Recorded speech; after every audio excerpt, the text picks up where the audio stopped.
Baik, saudara-saudara, saya akan menyampaikan firman Tuhan dengan tema komunikasi dengan malaikat. Untuk itu kita baca ayatnya terlebih dahulu di dalam kitab Ifrim pasal 1 ayat 14. Ifrim pasal 1 atau Ibrani pasal 1 ayat 14. Demikianlah bunyi firman Tuhan. Bukankah mereka itu semua adalah roh-roh yang beribadah, roh-roh yang beribadah yang diutus untuk pelayanan sehubungan dengan mereka yang akan segera mewarisi keselamatan. Jadi melalui ayat ini kita tahu bahwa malaikat itu diperintahkan oleh Bapa Yahweh untuk melayani kita. Cuman masalahnya sekarang bahwa manusia itu tidak bisa berdialog dengan malaikat. Saudara, coba kita bayangkan, saya akan memberikan analogi. Analoginya adalah saudara dikirimi seorang bodyguard, tapi dia bisanya bahasa Jerman atau bahasa Belanda, sementara saudara tidak tahu bahasa itu, maka saudara akan mengalami kesulitan. Tapi kalau zaman sekarang, saudara, orang bisa menggunakan bahasa Tarsan atau bisa menggunakan Google Translator atau dengan menggunakan earphone AI. Jadi saudara ngomong pakai bahasa Belanda atau Jerman, saya langsung bisa menangkap dengan menggunakan bahasa Indonesia. Nah, itu zaman sekarang, ya. Tetapi masalahnya malaikat itu tidak maha tahu, saudara.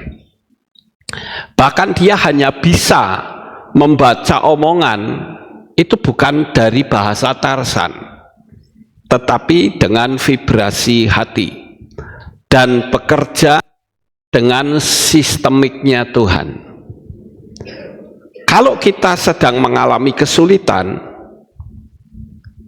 dan Tuhan mengirimkan malaikatnya, itu gampang, karena tindakan itu dari malaikat. Tapi kalau sementara kita mau minta tolong kepada malaikat, itu berarti kita yang harus berdialog dengan malaikat.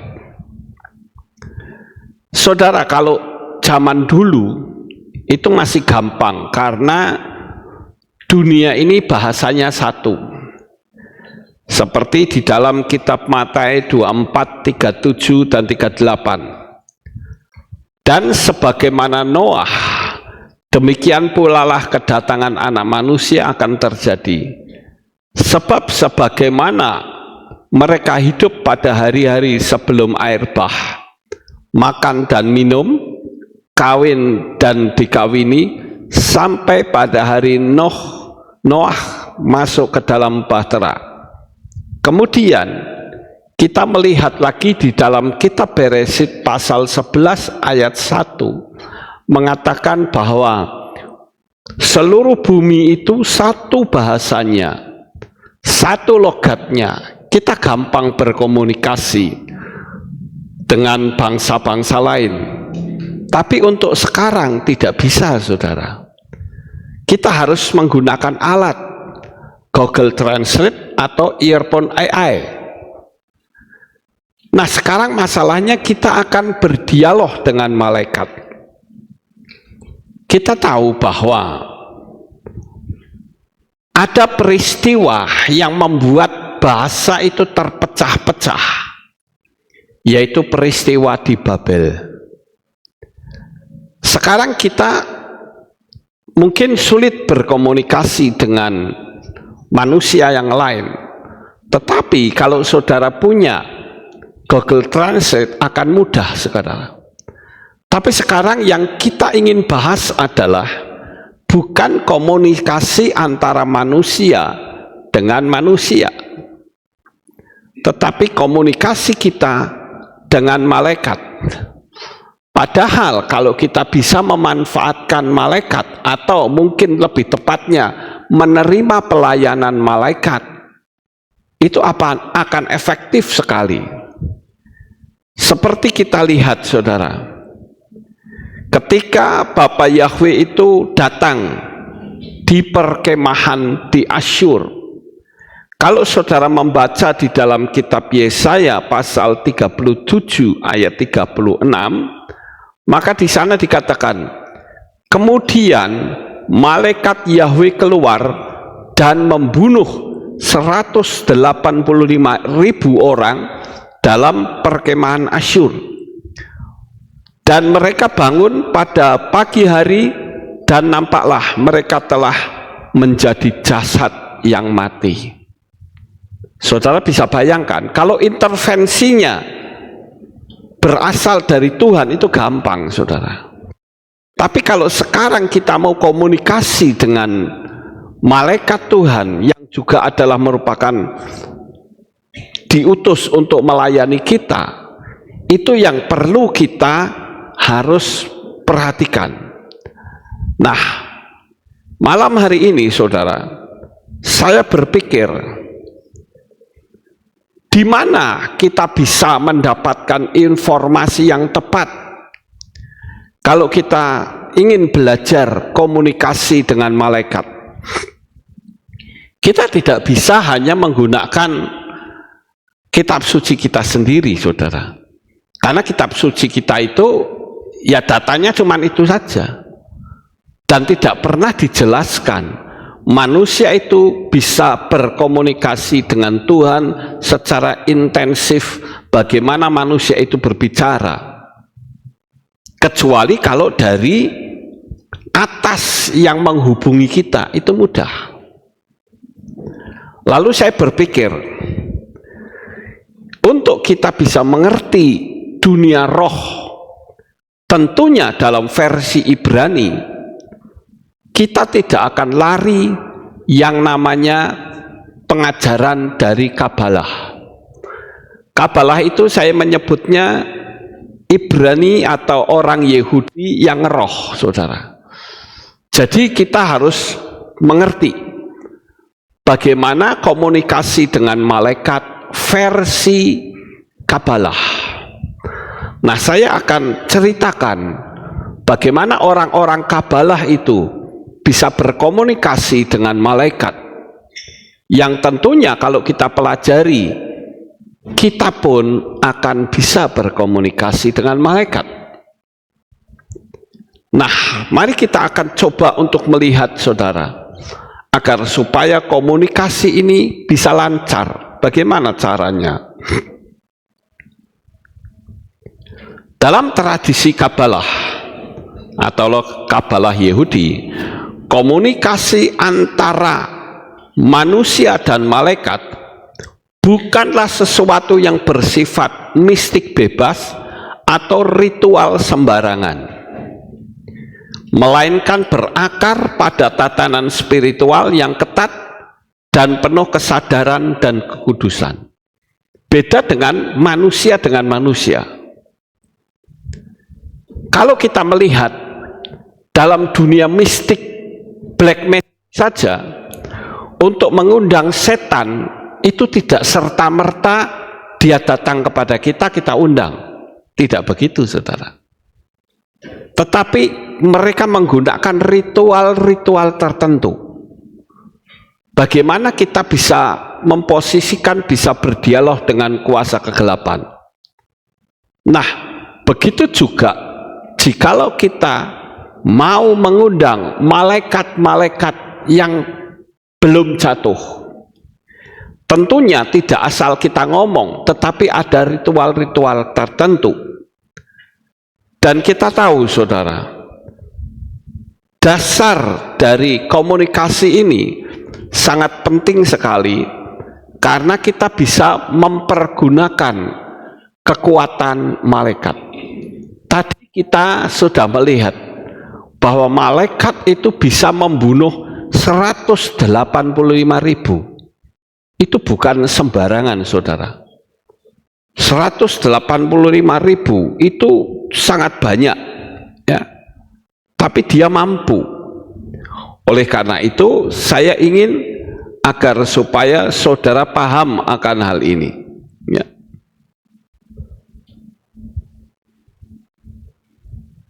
185.000 itu bukan jumlah yang sedikit. Itu jumlah yang sangat banyak. Oleh karena itu, saya ingin saudara paham akan hal ini. Nah, dasar pemahaman Kabalah mengajarkan, ya, bahwa alam semesta itu terbagi menjadi 4 dunia rohani. Sekali lagi, kalau kita bicara mistisisme, jangan saudara tafsirkan sesuatu yang mistik itu mesti sesat. Tidak, saudara. Mistik itu menembus dunia roh, dunia di luar kita. Itu namanya mistik, ya. Jadi kita akan berkomunikasi dengan sesuatu entitas yang tentunya levelnya harus kita samakan, saudara. Kalau levelnya tidak sama, tidak mungkin bisa. Sama seperti saudara. Ketika saudara didatangi oleh kuntilanak atau didatangi oleh genderuwo, mereka yang frekuensinya menyamakan kita, sehingga kita bisa melihat. Kalau frekuensinya itu meleset, tidak akan bisa melihat, karena frekuensinya berbeda. Jadi kalau saudara ketemu genderuwo atau ketemu setan, itu setannya yang mengubah frekuensi sesuai dengan frekuensi manusia. Baru manusia itu bisa berbicara kepada setan. Sampai sejauh ini saudara jelas atau tidak? Ya. Jadi mustahil jikalau kita ingin berbicara kepada malaikat asal ngomong. Tidak mungkin, saudara. Ini menurut ajaran Kabalah. Nggak mungkin kita bisa seperti itu. Kemudian kita melihat, saudara, tingkatan-tingkatan, yaitu atsilut atau emanasi, itu dunia kedekatan dengan Elohim. Emanasi itu adalah tempat keluarnya energi ilahi murni. Jadi kalau orang-orang kepercayaan lain, ya, seperti misalnya saja kejawen, ya, itu ada yang namanya istilah racut. Racut itu artinya roh kita keluar dari tubuh kita. Mungkin orang menyebutnya juga rogoh sukmo, itu keluar dari tubuh kita. Nah, itu artinya frekuensinya kita samakan. Saudara, dengan kita berdialog dengan malaikat Tuhan, itu jelas keuntungannya sangat besar. Tapi bukan berarti kita asal ngomong, karena malaikat itu punya hukum sistemiknya sendiri, punya hierarki sendiri. Sedangkan manusia, ya, kita seperti ini saja, ya. Kemudian yang kedua, beriah atau ciptaan. Dunia para malaikat agung seperti Metatron, Mikael, dan Gabriel. Itu tingkatan-tingkatan malaikat, saudara. Yetzirah yang ketiga, yaitu formasi. Dunia malaikat yang lebih rendah, pengatur alam dan jiwa. Ini saya akan berikan teorinya terlebih dahulu. Baru setelah itu bagaimana caranya. Saya kira kita perlu ngerti teorinya, saudara. Sama seperti kalau orang ngajari bikin roti, teorinya begini, begini. Ya, tapi juga harus ada prakteknya dan teori harus sama. Nah, begitu juga dengan hubungan manusia dengan makhluk surgawi. Kemudian yang keempat yaitu asiyah atau aksi, yaitu dunia fisik tempat manusia hidup. Ini yang paling rendah, saudara. Karena manusia itu terbatas oleh ruang dan waktu. Saya ambil contoh, misalnya saudara mau pergi ke satu daerah saja, paling tidak mesti ada kendaraan, paling tidak mesti menunggu. Berbeda dengan dunia alam roh. Dunia alam roh, ketika saya berkata saya ke Amerika, dalam 1 detik saya bisa sampai ke Amerika. Itu dunia alam roh. Itu yang membedakan kita, saudara. Yang kelak kita akan diberi tubuh kemuliaan sehingga diri kita ini bisa menghilang, bisa tembus tembok, bisa mengatasi ruang dan waktu. Hanya dalam hitungan detik saja kita bisa sampai. Sekarang mungkin saudara berkata, kok aneh ya, bersifat gaib. Memang dunia kita itu berdampingan dengan dunia gaib, cuman kita tidak tahu, kita tidak paham. Makanya beberapa waktu yang lalu sempat viral adanya bis pahala kencana yang masuk ke dalam hutan bersama truk semen, dan di belakangnya ada pohon-pohon. Nek dipikir secara nalar kan tidak mungkin, saudara. Yang terjebak di hutan Blora itu tidak mungkin. Sedangkan bis itu kan panjang. Bagaimana menggoknya? Tahu-tahu sudah di situ.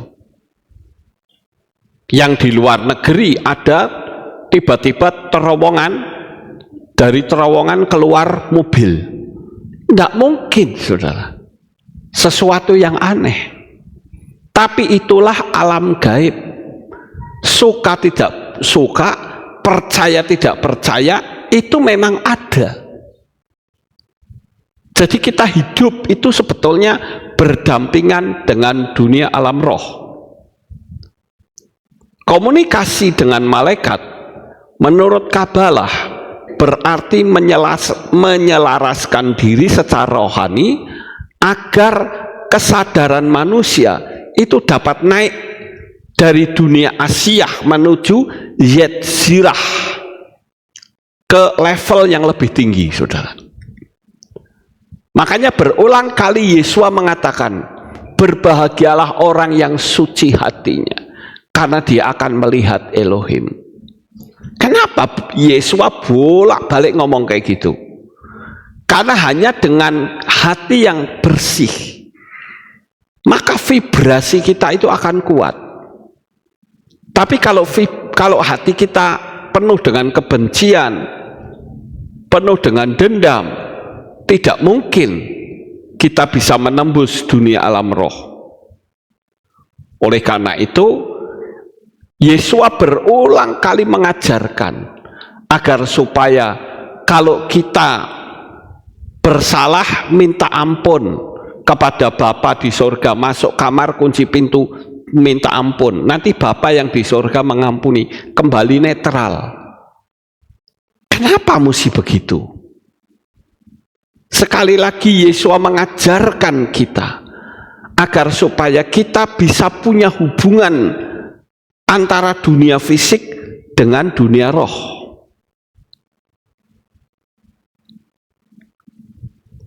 Kabalis kuno yang dipimpin oleh Rabi Yitzhak Luria atau Arizal dan Rabi Moshe Cordovero menekankan bahwa tidak ada komunikasi langsung tanpa taharah atau kemurnian batin.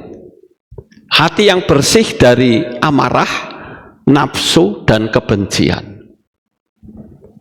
Jadi menurut dua rabi ini mengatakan, kamu mau komunikasi dengan malaikat? Gampang, bersihkan hatimu dulu.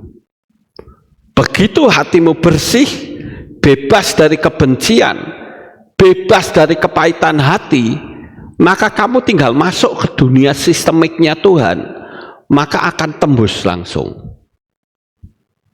Tapi kalau hati kita penuh kebencian, hati kita penuh amarah, hati kita penuh dengan dengki dan iri, serta energi-energi negatif yang lain, Tuhan berkata sulit sekali. Bahkan Rabi ini berkata sangat sulit. Nah, kira-kira sampai di sini kita ambil intinya, saudara. Intinya adalah kalau kita mau komunikasi dengan entitas yang lebih tinggi, bersihkan dulu. Karena energi negatif itu akan godeli, saudara. Karena energi negatif itu bersifat grounding. Saya ambil contoh kalau orang bermeditasi saja. Ketika orang bermeditasi dan hatinya belum beres, mustahil. Kita harus selalu memberesi hati dulu, baru masuk meditasi. Baru nanti unsur-unsur yang lain menyusul. Misalkan pakai gelang logam dilepas, pakai giwang atau cincin yang bersifat logam dilepas. Tujuannya apa? Tujuannya supaya tidak ngegrounding. Baru kita bisa tembus ke dunia yang levelnya lebih tinggi, saudara. Yesua itu mengajarkan banyak sekali perumpamaan, contoh seperti perumpamaan tentang orang Samaria yang baik hati. Orang Samaria yang baik hati itu diceritakan di situ sebagai orang yang melebihi levelnya di atas imam, di atas rabi-rabi, yang ketika dia melihat orang cuma nonton saja kemudian dia pergi. Padahal orang Samaria itu sering dihina oleh orang Yahudi. Orang Samaria itu seringkali dilecehkan. Nah, di sini Yesua hendak mengajarkan kepada kita agar supaya pelecehan, penghinaan itu nggak masuk hitungan. Dia ada di energi negatif. Nah, itulah yang seringkali mempengaruhi kita, saudara. Kita sulit mendapatkan mujizat kalau energi negatif kita itu kuat, kalau energi negatif kita itu tebal. Tuhan ingin supaya ayo hentikan kebencian, dendam, itu tidak boleh ada, ya. Jadi Rabi Sakloria dan Rabi Mose Cordovero ini dia mengucapkan persis seperti yang Yesua ucapkan. Jadi kita perlu belajar di sini, saudara. Kita ambil yang baik, yaitu supaya kita memurnikan hati, supaya bersih dari amarah, bersih dari nafsu, dan bersih dari kebencian. Dan untuk menghilangkan itu tidak serta-merta main hilang, itu enggak bisa. Kita kadang lihat orang saja sudah enggak suka, ya Tuhan bilang kamu sama orang kok enggak suka, mau melihat Tuhan, mana bisa. Kecuali kalau Tuhan sendiri yang intervensi, itu lain masalahnya, ya. Yang pertama yaitu kedusa, kekudusan hidup, menjalani mitzvot. Mitzvot itu adalah perintah-perintah Elohim dengan penuh kesadaran, menjalani, tapi dengan kesadaran diri.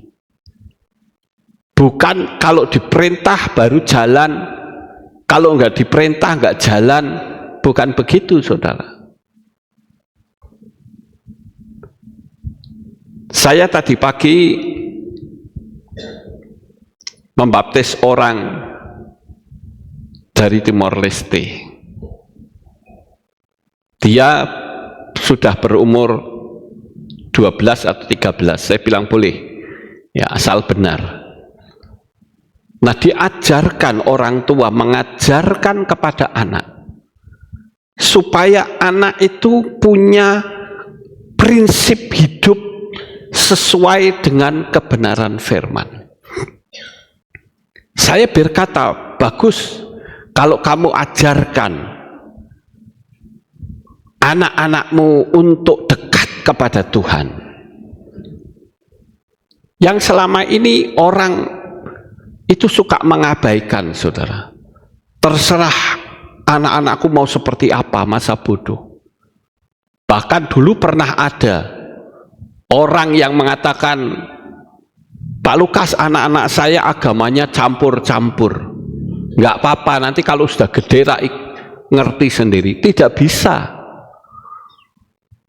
Sedangkan pelajaran komunis saja mengatakan, anak umur 1 sampai 5 tahun kasih ke saya, maka sampai umur berapapun ideologinya mesti tetap sama. Karena apa? Ideologi itu masuk ke alam bawah sadar. Nah, alam bawah sadar itulah yang akan menembus ke dunia alam supranatural. Kalau alam bawah sadar kita saja sudah tidak benar, kok mau meminta supaya bisa, itu aneh, saudara. Sekali lagi, malaikat-malaikat Tuhan itu bekerja sesuai dengan sistemiknya Bapa Yahweh. Dia tidak seperti manusia sak penak-penake dhewe, nggak bisa begitu. Kalau tidak ada jalur yang benar sesuai dengan aturannya Bapa Yahweh, dia tidak mau melangkah. Karena kalau melangkah berarti dia keluar dari jalurnya Elohim, dia menjadi makhluk yang berdosa, yang akan dibuang. Dan perlu saudara ketahui, malaikat itu kalau jatuh tidak ada pengampunan, saudara. Sekali lagi, malaikat Tuhan kalau jatuh tidak ada pengampunan. Berbeda dengan kita. Kalau manusia berbuat dosa, dia jatuh, Tuhan mengampuni. Tuhan memberikan kesempatan untuk kita memperbaiki diri. Tapi kalau untuk malaikat tidak bisa, saudara. Sekali dia berbuat dosa, langsung dia terbuang dan menjadi fallen angel, atau malaikat yang jatuh, malaikat kegelapan. Bedanya di situ, ya.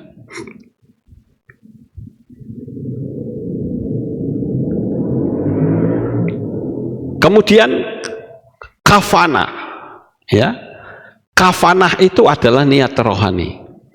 Fokus batin pada tujuan ilahi, bukan kepentingan pribadi. Tanpa itu, seorang tidak akan naik ke frekuensi rohani para malaikat. Saya ambil contoh seperti orang berkomunikasi dengan menggunakan hati. Henry Tolkien. Kalau frekuensinya tidak sama, mbok teriak-teriak seperti apapun, nggak akan nyambung.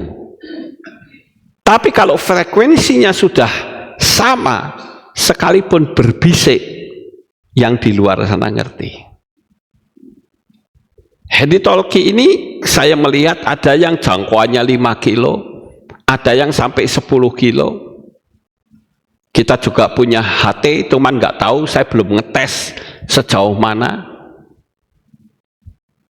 Tapi sejauh frekuensinya sama, ya, pasti kita bisa berkomunikasi dengan malaikat. Sekalipun itu nampaknya sulit, ternyata tidak sulit. Hanya menyamakan frekuensi saja, saudara. Nah, sekarang untuk menyamakan frekuensi itu tidak mudah, karena frekuensi kita itu berbeda. Dan kadang kehilat atau gereja tidak pernah mengajarkan bagaimana orang bisa punya frekuensi yang sama.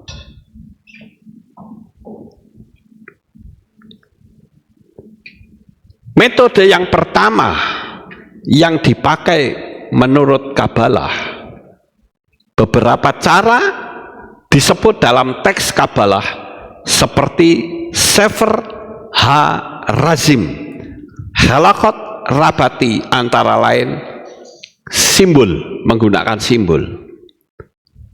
Ketika saya belajar Reiki, saudara, saya juga belajar Reiki.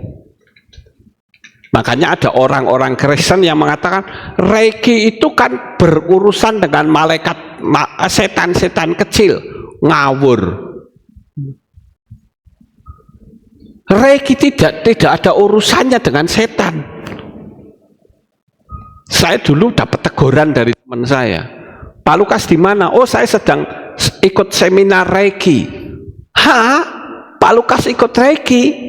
Itu kan komunikasi dengan setan-setan kecil, katanya. Diono, kita setan kecil itu di mana? Anda pernah belajar Reiki atau tidak? Tidak, Pak. Ya, tidak, ojo ngomong. Nanti kalau ketemu sama orang Reiki, diketawain, saudara. Orang Kristen itu sok tahu, sok ngeminter. Saya belajar Reiki loh, saudara, kepada para pakarnya. Saya nggak sebut namanya. Bahkan saya punya sertifikat, tapi sertifikat saya tinggal. Salah satu dari pelajaran Reiki yaitu yang namanya simbol Cukurai. Ini yang saya ingat, saudara, simbol Cukurai. Kita bisa membayangkan simbol itu dengan imajinasi kita. Itu akan datang malaikat tertentu. Saya dulu berpikir, ya apa kita perlu belajar seperti simbol Cukurai itu untuk apa? Tapi ketika saya belajar Kabalah, oh ternyata komunikasi dengan malaikat itu menggunakan simbol. Simbolnya itu banyak sekali, saudara. Paling tidak saya berikan contoh untuk saudara, yaitu simbol seperti ini. Sret, sret, kemudian sret, puter gitu. Itu namanya Cukurai. Ya. Itu mbok di negara manapun itu sama. Ya. Cukurai itu mengarah kepada malaikat tertentu. Sama seperti kenapa dunia alam roh itu ada istilah mantra. Tahu nggak mantra itu apa tujuannya? Jangan sampai saudara itu ngawur dengan berkata mantra itu kalimat yang diulang-ulang. Ngawur. Anak gitu orang belajar bahasa Inggris, kalimatnya diulang-ulang. Who's that? It's Amir. Who's that? It's Amir, diulang-ulang. Itu mantra? Ya tidak, saudara. Kalau dalam dunia komputer itu namanya password. Untuk mantra tertentu akan tembus ke dunia alam roh bagian tertentu. Sampai di sini ngerti nggak, saudara? Ya, saya ulang sekali lagi.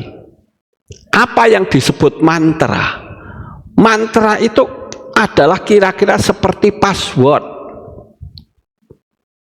Password itu semua bisa dipasswordin. Misalnya ini kelompok pelindung punya password tertentu. Di sini malaikat khusus penyembuh punya password tertentu. Kemudian di sana ada password malaikat pembawa berkat. Sendiri-sendiri punya passwordnya. Sama seperti kalau kita bikin misalnya Microsoft PowerPoint, saya pasangi password. Orang tidak akan bisa masuk tanpa bisa mengakses password saya. Rekening bank ada passwordnya. Kalau passwordnya tepat bisa tembus, saudara. Kira-kira seperti itu. Nah, sekarang yang ingin saya tanyakan, saudara mengerti atau tidak? Ya, password ini loh, saudara. Password itu untuk menembus kelompok-kelompok tertentu.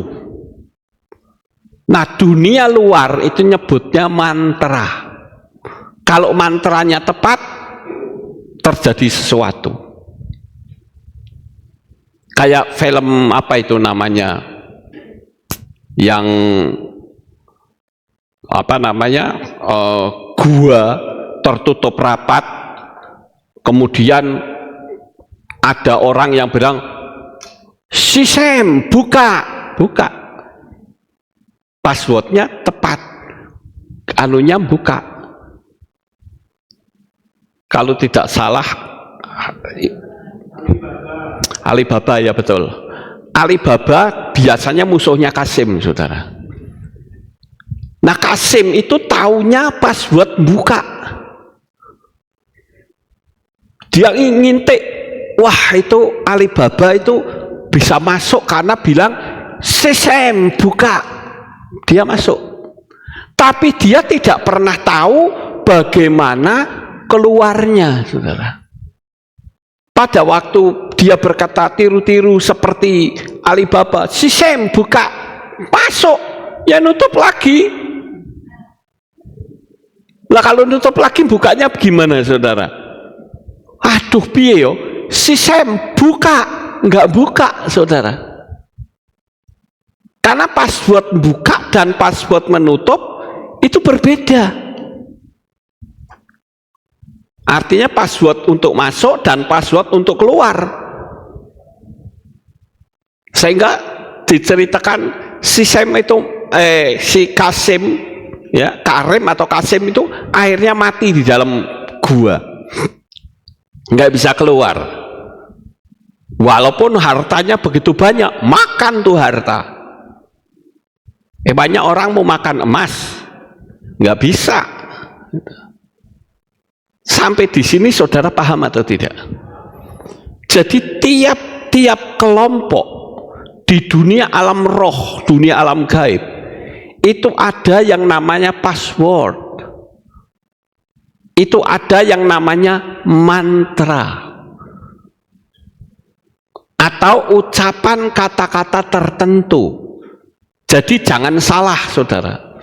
Kalau ditanya orang mantra itu apa? Kata-kata yang diulang ngawur, saudara. Kita bisa diketawain orang. Karena orang belajar bahasa Inggris juga kalimatnya berulang-ulang. Apa itu mantra? Tidak. Jadi kita harus memahami akan hal ini. Yang A, yaitu meditasi. Nama-nama Elohim dan malaikat kabalis menggunakan nama-nama kudus Elohim, Shemot HaKodesh, dan nama malaikat yang diambil dari kombinasi ayat Ibrani. Saya melihat teks Ibrani itu unik, saudara. Kenapa orang kalau membahas kitab suci menggunakan bahasa umum nggak kaya, tapi kalau menggunakan bahasa Ibrani kita bisa mengerti jauh luar biasa. Saya ambil contoh, kalau berkata akulah alfa dan omega, ngertinya apa? Yang awal dan yang air, selesai. Tapi beda jikalau kita berkata akulah alef wetau, beda lagi. Alef wetau, alefnya saja sudah macam-macam, taunya apalagi macam-macam. Itu bicara tentang tamim atau kesempurnaan. Makanya saya banyak membahas kitab suci yang berbahasa Ibrani. Bukan saya mau sok-sokan, bukan. Karena saya menerangkan itu supaya lebih jelas. Ngerti saudara? Jangan seperti orang di luar, Pak Lukas sombong, main ketok pinter, wong ora sekolah, ya, nganggo bahasa Ibrani. Bukan itu. Karena bahasa Ibrani itu kaya penjelasannya. Sekarang kalau kita membaca, pada mulanya Elohim menciptakan langit dan bumi, titik. Apa yang ada di pikiran kita? Hanya Tuhan mencipta langit dan bumi. Tapi kalau kita bahas menggunakan bahasa Ibrani, Beresit bara Elohim et hasyamayim wa et haaretz. Itu kalimat itu saja, itu bisa menceritakan tentang penyalipan Yesua. Sangat kaya, saudara. Apalagi kalau penyalipan Yesua itu dibahas, makin tambah kaya lagi. Itu tujuannya, saudara. Kenapa saya mengajarkan saudara dengan pola Ibrani? Supaya saudara ngerti bahwa pola ini memang sangat kaya. Nama malaikat seperti Mikael, Gabriel, dan Rafael dianggap saluran energi rohani harus dipanggil namanya. Saudara masih ingat ketika saya menyampaikan firman Tuhan tentang nama-nama malaikat sesuai dengan kelahiran kita? Kalau saya, tanggal lahir saya, itu malaikat pribadinya bernama Uriel. Ada yang bernama Sandalphon, ada yang bernama Metatron, macam-macam saudara. Ada yang malaikat pribadinya bernama Rafael, macam-macam. Nah, kadangkala kita salah manggil, padahal hukum sistemiknya tidak begitu. Ya nggak jalan, saudara. Misalnya saya ingin memanggil Pak Man, tapi yang saya panggil Kocuan, dia nggak akan jalan, saudara. Mbok saya teriak-teriak seperti apa, nggak bisa. Itu sudah prinsip hukum semesta. Kira-kira sampai di sini saudara bisa memahami? Ya. Jadi yang pertama itu menggunakan meditasi. Harus dipanggil malaikatnya. Baru setelah itu berdialog dengan cara tadi panggilan yang berikutnya menggunakan apa? Simbol, saudara. Pada waktu saya belajar Reiki, saya diajari bagaimana menggambar simbol itu yang bernama Cukurei dengan menggunakan imajinasi kita. Kemudian melafalkan secara benar sambil memvisualisasikan cahaya ilahi digunakan untuk menyelaraskan keadaan, kesadaran. Tujuannya apa? Menyatukan diri dengan energi surgawi yang diwakilkan malaikat itu. Jadi kita bisa berkomunikasi dengan Tuhan, Tuhan bisa kirim malaikatnya. Nah, ini kebanyakan menggunakan visualisasi. Kalau orang yang logikanya kuat, sulit berhubungan. Karena semua akan dilogikakan. Secara logika tidak mungkin. Ya nggak mungkin. Tetapi beda dengan orang yang banyak menggunakan imajinasi. Dengan menggunakan imajinasi orang akan tahu. Sekarang saya ambil contoh, Yesua itu mengajarkan banyak pengajaran-pengajaran yang berasal dari imajinasi. Contoh misalkan, waktu Yesua berjalan di atas air, bisa dilogikakan kira-kira? Enggak bisa, saudara. Wong kok melaku nang banyu, orang kok jalan di air. Lawang jalan di airnya kelelep. Kecuali kalau saya pakai cara sulap. Saudara tahu cara sulap itu pakai apa? Pakai kaca, saudara. Jadi orang bisa jalan di atas air. Itu ilusi, itu pakai kaca. Lah bagaimana dengan orang-orang yang berenang di bawahnya, Pak? Itu krunya. Itu bolo-bolone si pesulap itu. Lawang saya ya pesulap kok, saudara. Saya ngerti kok, saya mempelajari ilmu sulap kok. Jadi tujuannya itu untuk kita bisa menembus, menyatukan diri dengan energi surgawi yang tentu bisa diwakilkan melalui malaikat. Saya pernah mendengar sebuah kisah. Kisahnya itu diceritakan ada seorang yang naik mobil. Tiba-tiba mobilnya kecelakaan, saudara. Masuk ke jurang. Tapi orangnya berhasil keluar dari mobil.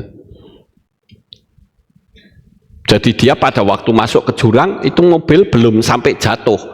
Orangnya sudah merangkak keluar dari jendela, pegangan kepada akar pohon.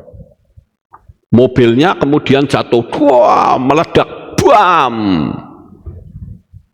Lalu dia merosot lagi, turun, jatuh, saudara. Dia berdoa, Tuhan,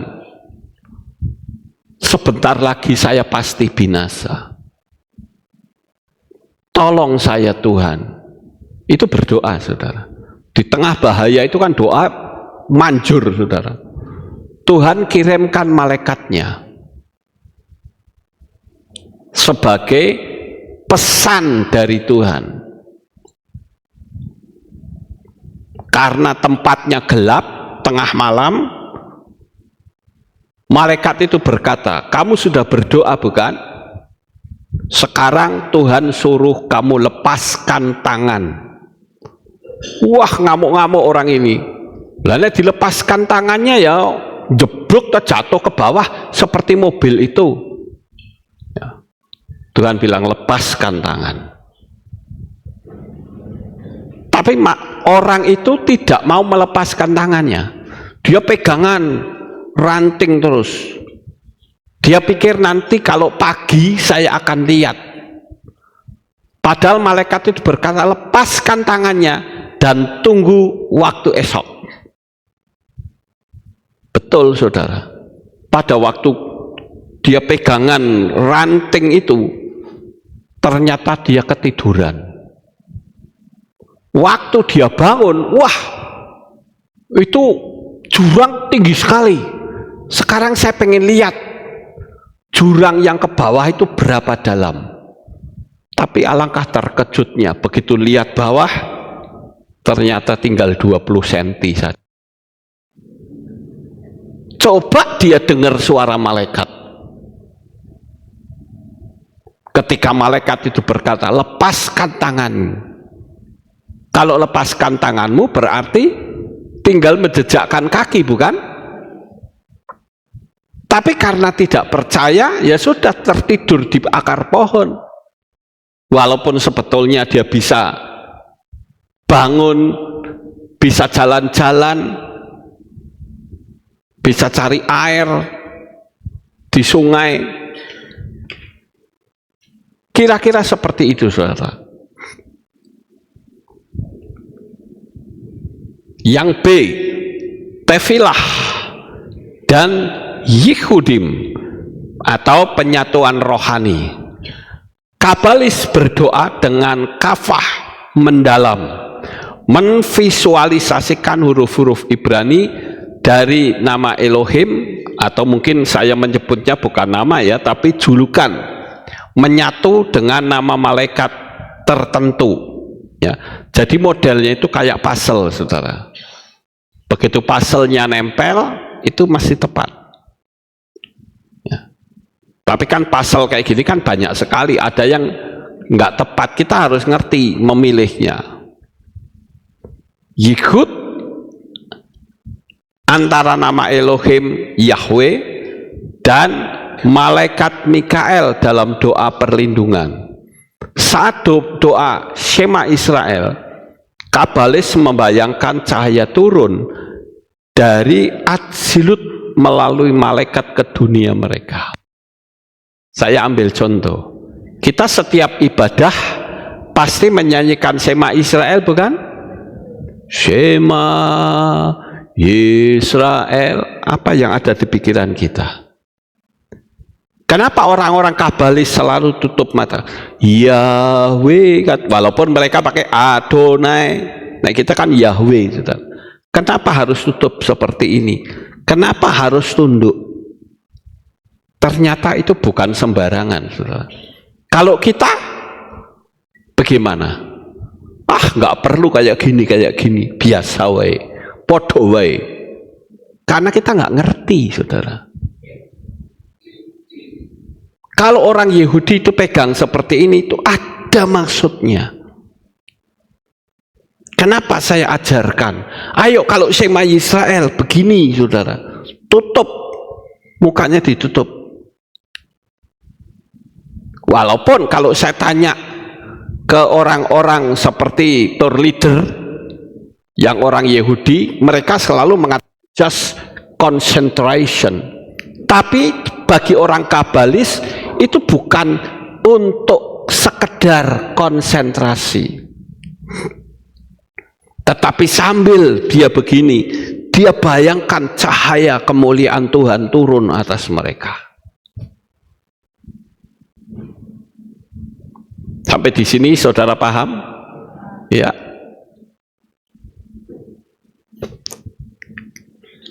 Jadi semua itu ada maksud, saudara.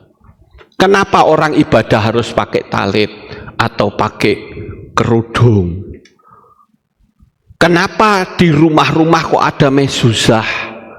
Itu semua berasal dari Tuhan, dari dunia alam roh, yang oleh kita dianggap aneh, nggak masuk akal. Secara logika orang sakono, Tuhan itu sanggup.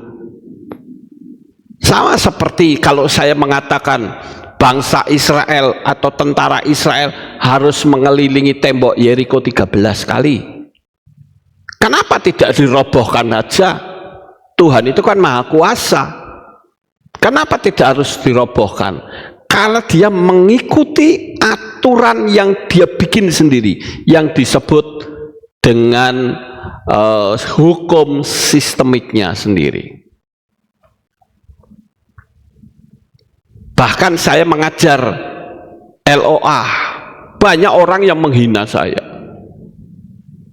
Ya biarin saja, terserah. Karena mereka tidak tahu. Kita itu mengikuti hukum sistemiknya Tuhan. Kita harus tahu bahwa dunia fisik juga ada aturan. Dunia alam roh juga ada aturan, saudara. Cuma bedanya dunia alam roh dan dunia fisik itu aturannya kadang beda. Seperti di dalam kitab suci yang oleh Rabi Shaul atau Rasul Polos mengatakan ada penguasa-penguasa di udara. Itu semua ada aturan-aturan mainnya di dalamnya.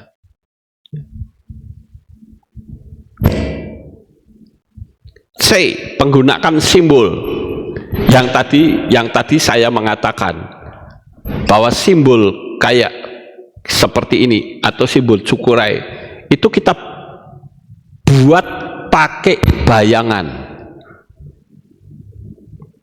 Penggunaan simbol dan malaikat dalam Sefirot, dalam struktur Sefirot 10 aspek ilahi, tiap malaikat dianggap sebagai pengatur salah satu aliran cahaya.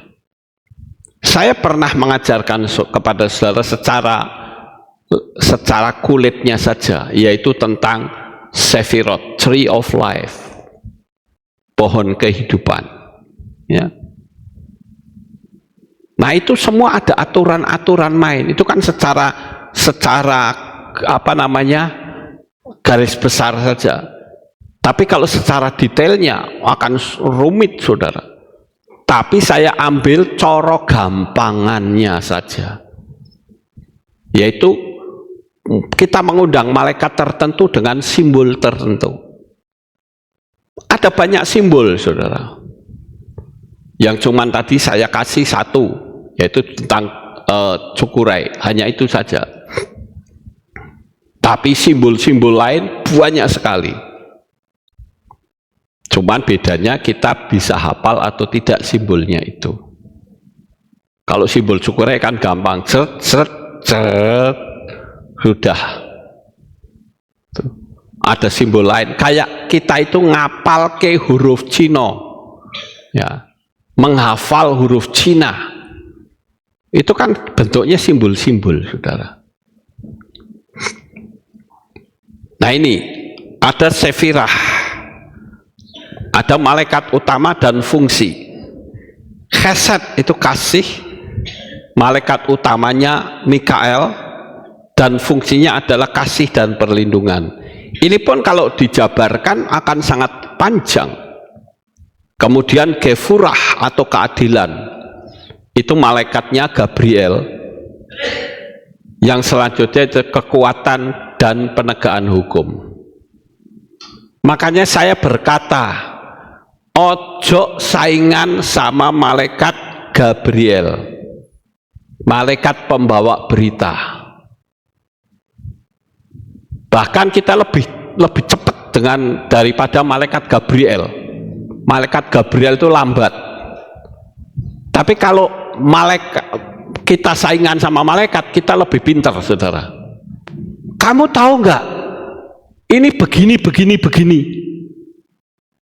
Padahal malaikatnya belum dapat informasi apa-apa.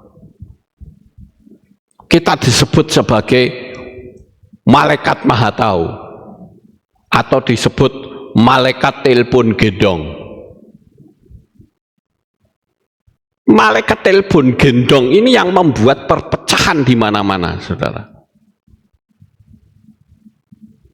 Makanya kita sebagai orang-orang percaya jangan mudah percaya kepada satu pihak. Dan kalau percaya pun harus dipikir, ini sudah tepat waktu belum saya menyampaikan.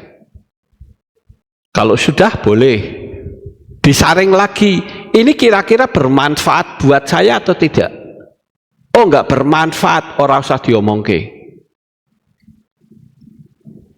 Saya itu nyimpen ratusan rahasia loh, saudara.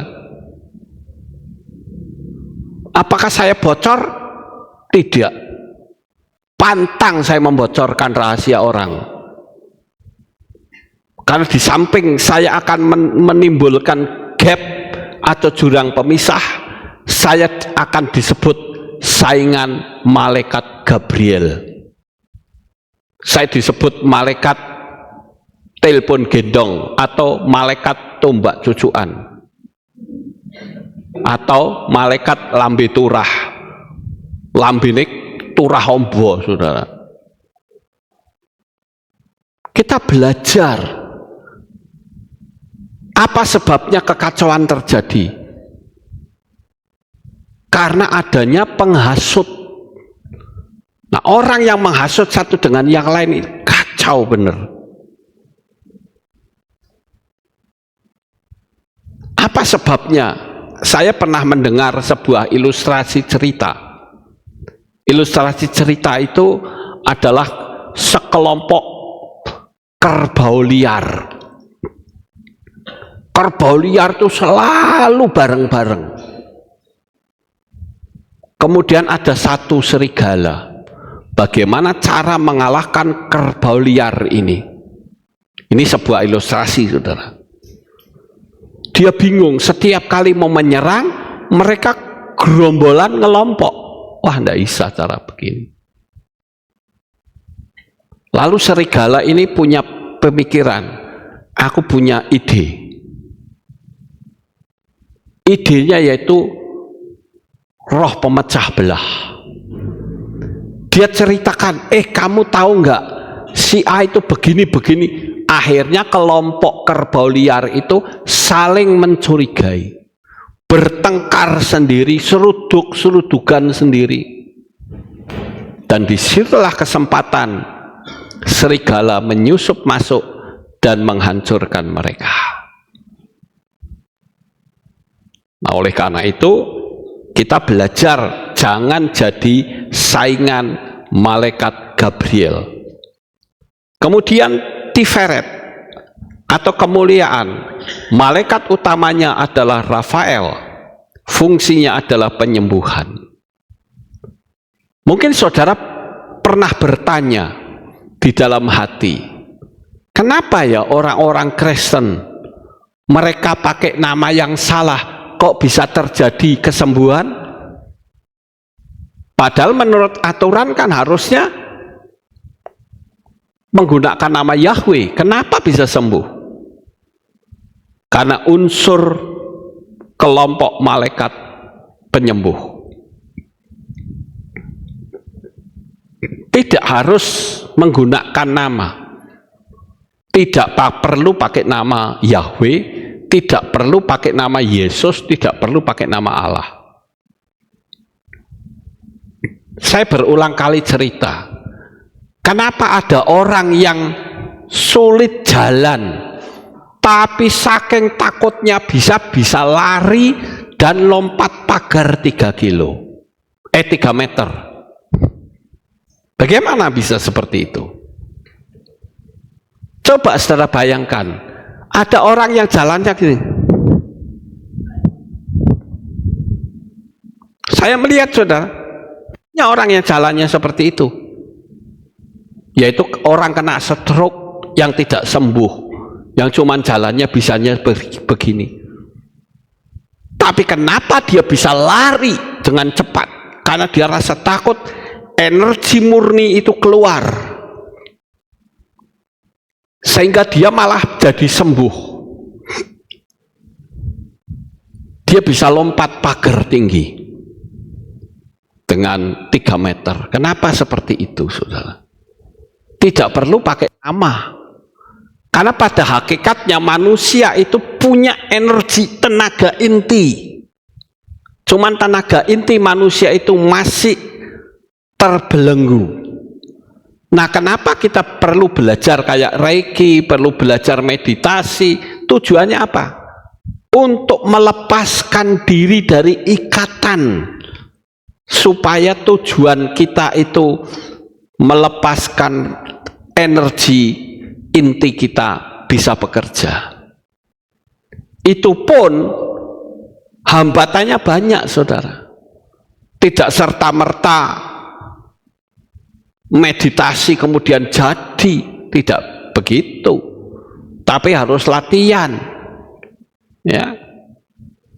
Kemudian yesod atau dasar, yaitu Gabriel dan Uriel. Ini sama, Gabriel itu punya kedudukan yang double, ya. Uriel ini malaikat pendamping saya, saudara. Menurut tanggal lahir, malaikat pendamping saya adalah Uriel. Melalui meditasi pada Sefirot, Kabalis mencoba berkomunikasi melalui saluran cahaya. Jadi hanya membayangkan sampai cahaya itu turun, dan ketika cahaya turun itu ibarat seperti kabel nyambung ke dunia tanpa batas. Makanya saya mengajarkan orang kalau berusaha untuk meditasi, usahakan tengah malam, karena tidak ada penghambat, tidak ada pengganggu, dan alam logika kita sedang lemah. Kita bisa masuk melalui alam imajinasi. D, yang keempat, yaitu pengalaman hekhalot atau istana surgawi. Beberapa teks seperti hekhalot, Merkafah menggambarkan perjalanan rohani di mana seorang mistikus melalui tahapan-tahapan istana yang dijaga malaikat, panggil nama Yahweh dan Yesua sebagai pintu gerbangnya. Yesua pernah mengajarkan, kalau kamu minta sesuatu, mintalah kepada Bapa dalam namaku. Apa tujuannya kok di dalam namaku? Karena nama Yesua itu sebagai pintu gerbangnya. Nama Yesua itu luar biasa, saudara. Makanya Yesua juga mengatakan, akulah pintu. Jadi Yesua ngomong begitu tidak asal-asalan, tetapi itu sekaligus mengajarkan untuk kita masuk dunia alam supranatural. Jadi ketika kita tidak menggunakan nama Yesua, maka pintu gerbang itu sepertinya tertutup, saudara. Kalau menggunakan jalan pintas, kita harus menggunakan pintu gerbang itu sendiri, kita buka, yaitu nama Yesua. Karena kita tahu bahwa pengajaran Kabalah ini sangat dalam, saudara.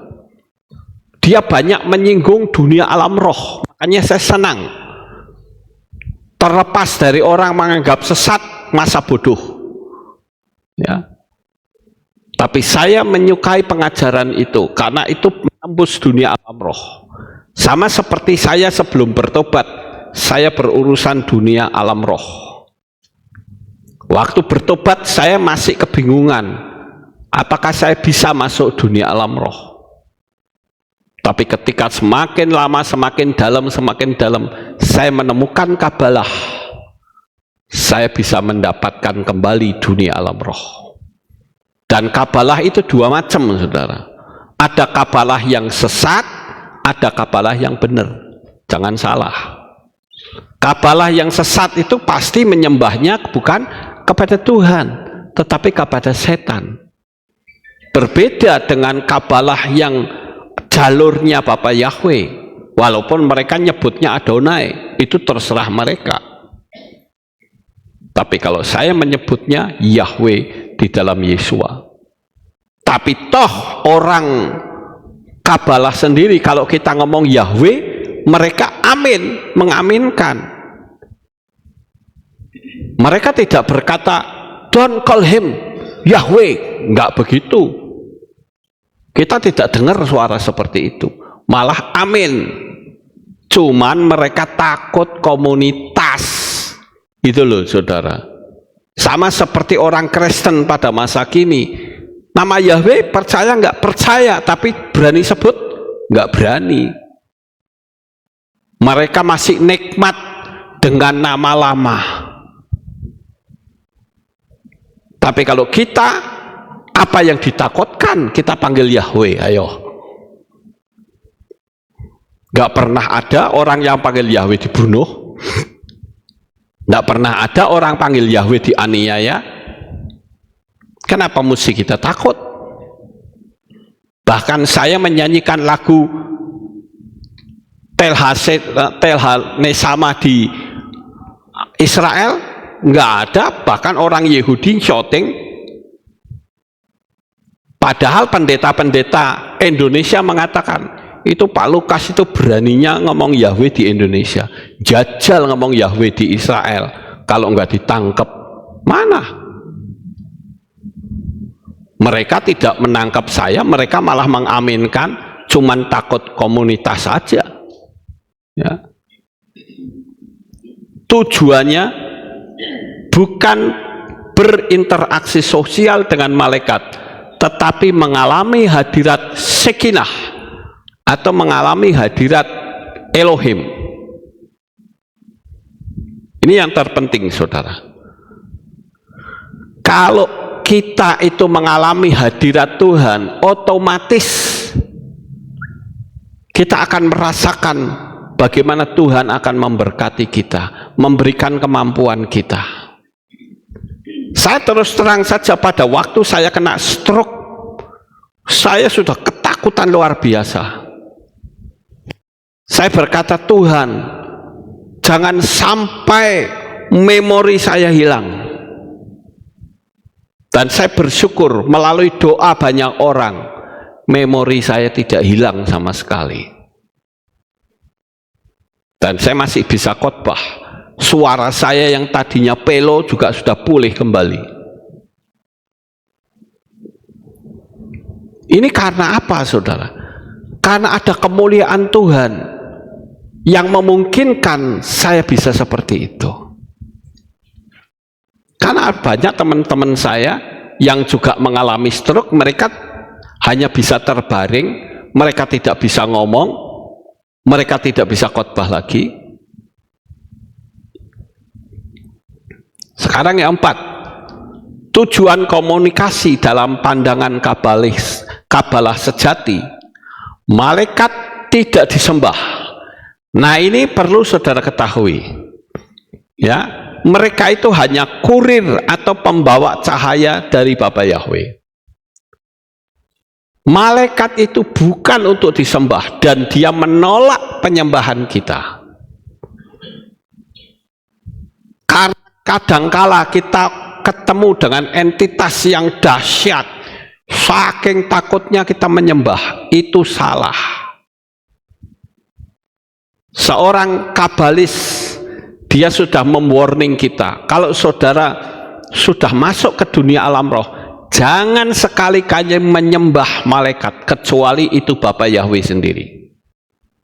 Karena malaikat itu tidak mau disembah. Sekali disembah dia jatuh, dia tidak ada pengampunan. Seperti Lucifer.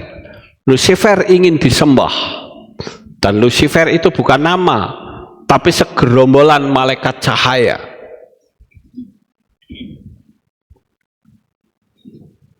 Yang kelima, peringatan kabalis sejati memperingatkan bahaya besar.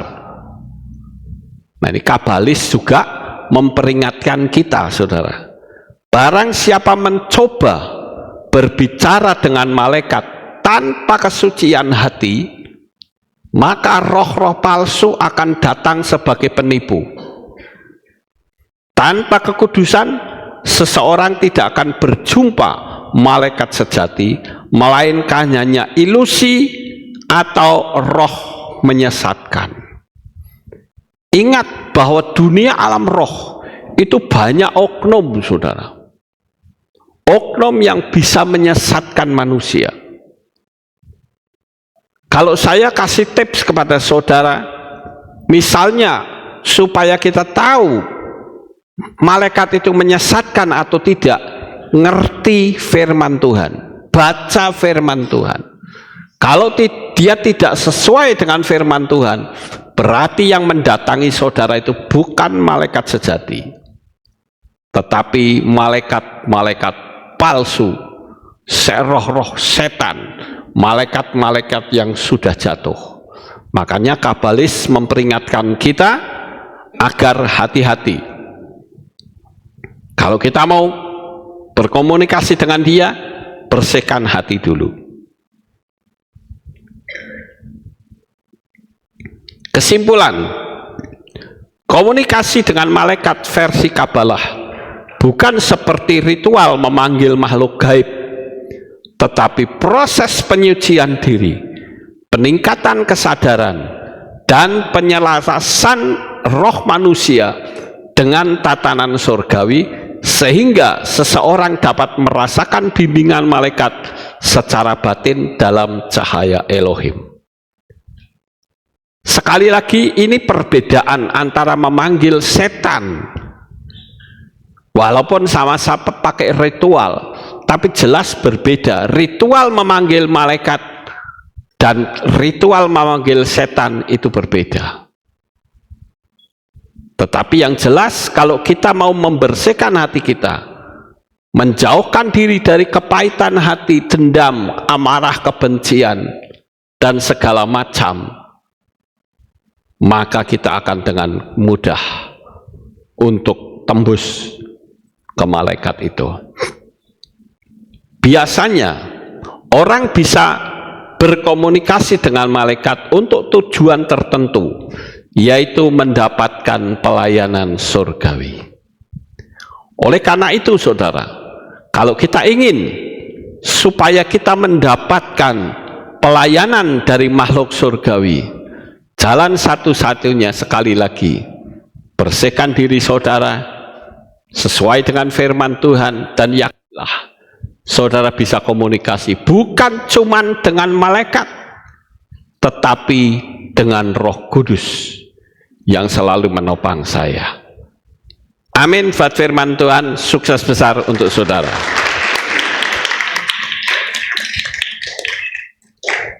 Ada pertanyaan dari Trisila Utami. Bapak Lukas mohon tanya, kalau bahasa roh apakah juga bisa disamakan dengan mantra? Sebab bahasanya jika diucapkan berulang-ulang, bunyinya sama demikian. Atur saya Bapak Lukas. Tidak bisa, karena bahasa roh yang benar itu kalau gereja tertentu kan ngajarin, ayo pakai bahasa roh, sandal lawas, sandal lawas, sandal lawas, sandal bodol, seperti itu. Jelas itu tidak sesuai dengan firman Tuhan. Kenapa gereja ini dengan gereja itu kok sama? Padahal yang namanya bahasa roh itu punya pengalaman pribadi. Paulus sendiri mengajarkan, kalau kita berbahasa roh, sebaiknya untuk diri sendiri. Kalau dipakai untuk umum, nanti kalau ada orang masuk, yang pertama akan mengatakan itu orang gila, mabok anggur pada siang hari. Itu sudah diperingatkan oleh Rabi Saul atau Rasul Paulus. Jadi mantra itu bukan seperti itu, ya. Tidak bisa, itu hanya buatan manusia saja. Nanti kalau sudah muncul lubuat, itu lebih parah, saudara. Saya pikir kalau orang itu nggak ngerti dunia alam roh, nggak usah sok-sokan. Daripada kita tiru-tiru atau ikut-ikutan orang lain yang sebetulnya adalah itu nggak benar. Memang kadangkala bahasa roh itu bisa keluar dengan sendirinya. Saya tidak boleh menutup kemungkinan itu, karena memang kitab suci menulis ada. Tapi jangan kita biar kelihatan rohani, yang tidak berbahasa roh dicoba bahasa roh. Itu jelas bukan begitu, saudara. Biarkan saja. Apakah orang yang tidak berbahasa roh itu masuk neraka? Enggak juga. Jadi jangan merasa dirinya rohani atau dianggap rohani lalu berbahasa roh. Tidak begitu. Berarti Pak Lukas tidak percaya bahasa roh. Percaya. Asal itu keluar secara pribadi, saya tidak berani menghakimi. Tetapi yang ada sekarang, hampir tiap gereja bahasa roh podo kabeh, sama saja. Bahkan ada yang pendeta mengatakan, ayo kita belajar bahasa roh. Mana ayatnya? Bahasa roh bisa dipelajari. Itu adalah pengalaman pribadi. Dan kalau orang punya pengalaman pribadi berbahasa roh, silahkan. Saya tidak anti bahasa roh, Tapi kalau buat mainan, saya tidak setuju. Yang disebut mainan itu supaya kelihatan rohani. Saya jelas tidak setuju. Jadi itu saudara, terima kasih. Sukses besar untuk saudara. Bapak Yahweh memberkati. Haleluya. Terima kasih Bapak Yahweh. Selesai sudah kami memberitakan firman-Mu. Biarlah apa yang kami ajarkan boleh menjadi berkat bagi anak-anak-Mu, supaya anak-anak-Mu memahami dan mengerti apa itu komunikasi dengan malaikat. Terima kasih Tuhan. Inilah doa syukur kami yang kami panjatkan di dalam nama Adonai Yeshua HaMashiach, Juru Selamat kami yang ajaib. Amin. Ada pengumuman?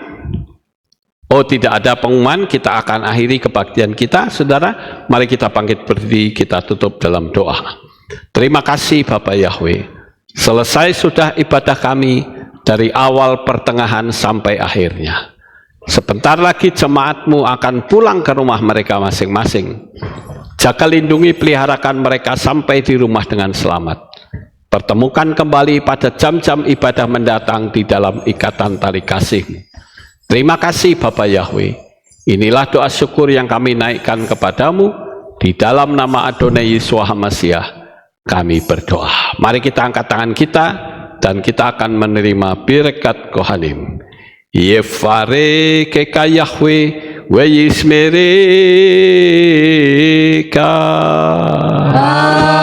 Amen. Ken yehi rasa. Yair Yahweh panau eleka. Wikuneka. Amen. Ken yehi rasa.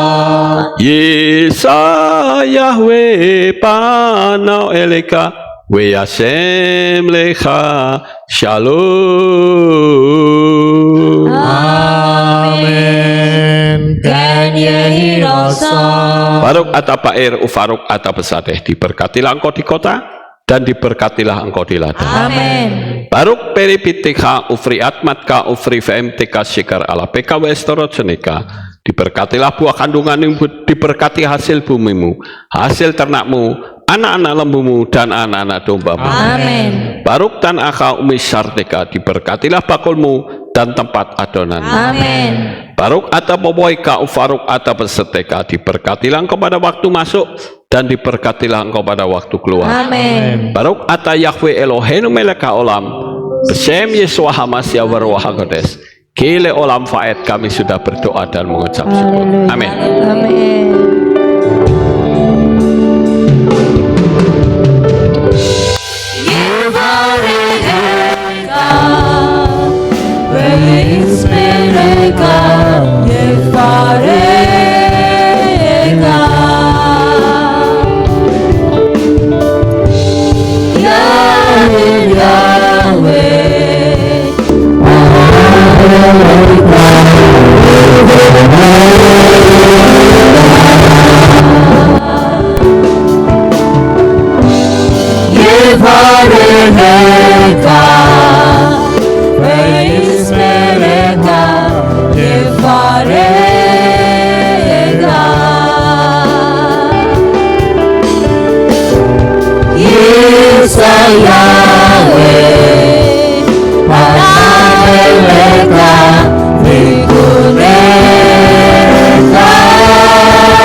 Bapak Yahweh memberkati selalu. Amin. Haleluya. Haleluya. Terpujilah Bapa Yahweh yang Maha Kuasa.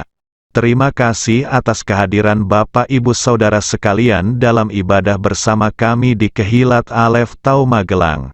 Doa saya Bapa Yahweh memberkati dengan kesehatan yang sempurna, damai sejahtera dan berkat materi yang semakin melimpah. Kami menunggu kembali kehadiran Bapak Ibu Saudara sekalian pada jam yang tersedia.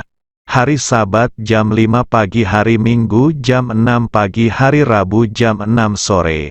Siap sedialah sebagai mempelai Hamasiah untuk menyambut kehadiran mempelai pria kita yaitu Adonai Yeshua Hamasiah di awan-awan yang permai. Amen lehitraot. Shalom, sampai jumpa kembali.